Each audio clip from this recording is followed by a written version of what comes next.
Estamos en la Hacienda Campepena en Jomún, Yucatán, y hoy vamos a tener un capítulo muy especial en este nuevo segmento que es Explorando con Luis Domenzain. Vamos a conocer la historia de los aluches.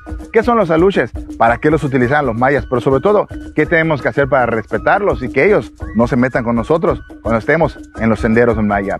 Amigos, parte importante de todo esto es poder pedir permiso a las entidades que se encuentran con nosotros, aunque a veces no las vemos, pero es importante respetar la cultura maya.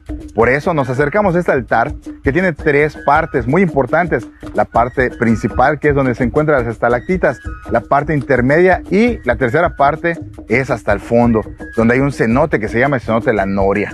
Y este conjunto es el que forma las tres partes esenciales de este altar.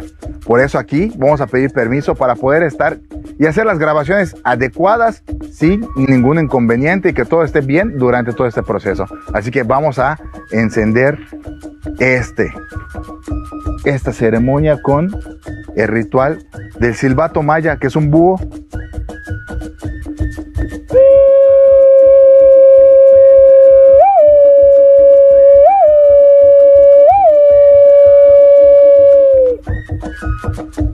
Así, si ponen atención, pueden darse cuenta que el viento nos va a contestar. Quiere decir que tenemos autorización para hacer el recorrido del día de hoy y no tengamos ningún inconveniente. Así que dejamos el búho en su lugar y continuamos con nuestro camino.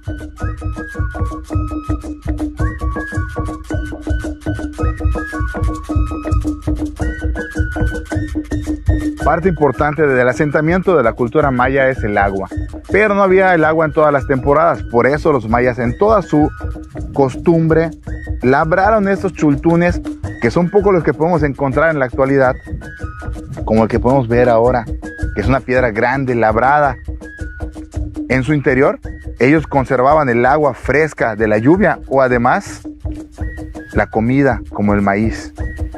En este caso, aquí en la Hacienda Campepena, este chultún es muy importante porque se encontraron dos piezas muy importantes dentro.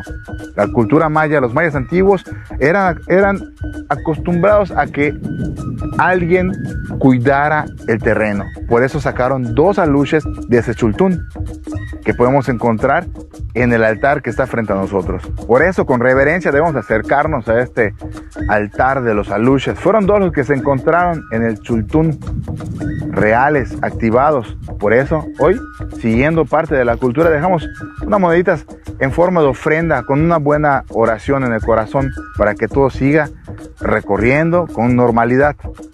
Es importante respetar la cultura maya a través de los aluches. Y la gente dice que a veces son seres diabólicos, pero eso no es cierto.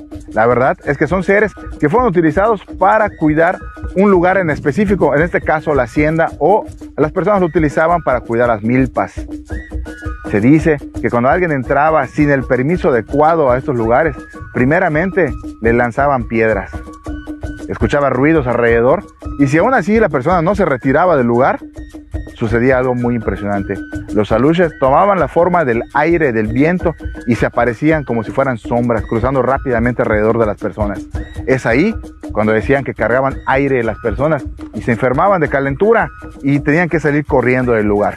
Por eso son los guardianes de lugares específicos, los aluches.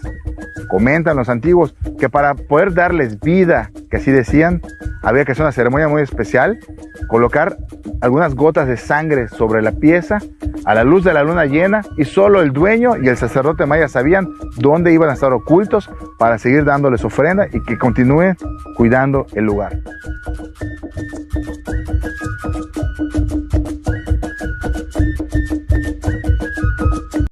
Claro que sí, podemos contar una historia muy interesante sobre los habitantes de aquí de Jomún, pero lo vamos a hacer con mucho respeto porque estamos en territorio de los aluches. Aquí tenemos uno que es parte del altar, que agarramos con mucho cuidado porque estos, aunque están desactivados, los trajeron de Tikul y son verdaderas artesanías, obras de arte, y se encuentran en el altar de los aluches. No deben de ser tocados. Nosotros pedimos permiso especial para poder manipularlos, pero no deben de ser tocados. Siempre con mucho respeto, estamos en el camino de ellos. De repente, una mañana, el pequeño José Luis estaba jugando con sus primos en el patio de su casa. Ellos le dicen que es el solar de la casa.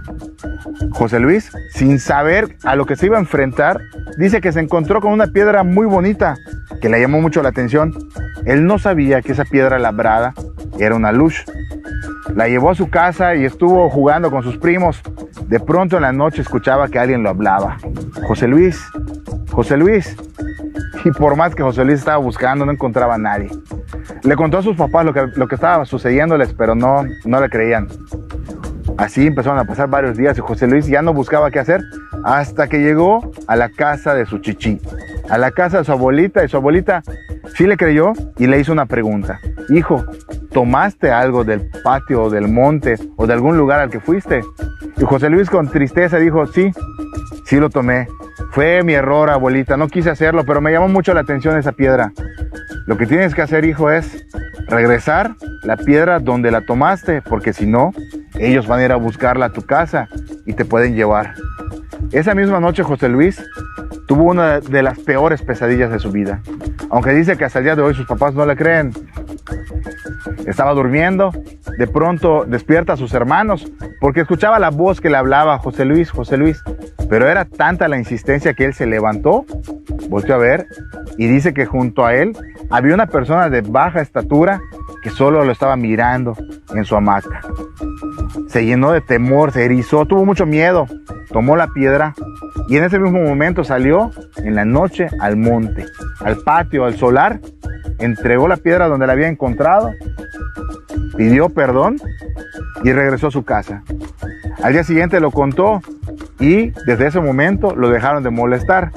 Pero hizo algo más, porque la abuelita le había dicho que dejara unos cigarros junto a la piedra y una oración pidiendo perdón. Al día siguiente lo hizo José Luis y desde ese momento no lo volvieron a molestar. Pareciera que son cosas que nos cuentan y que no pueden ser creídas, pero la realidad es que aquí en el Mayab las cosas a veces no tienen explicación alguna.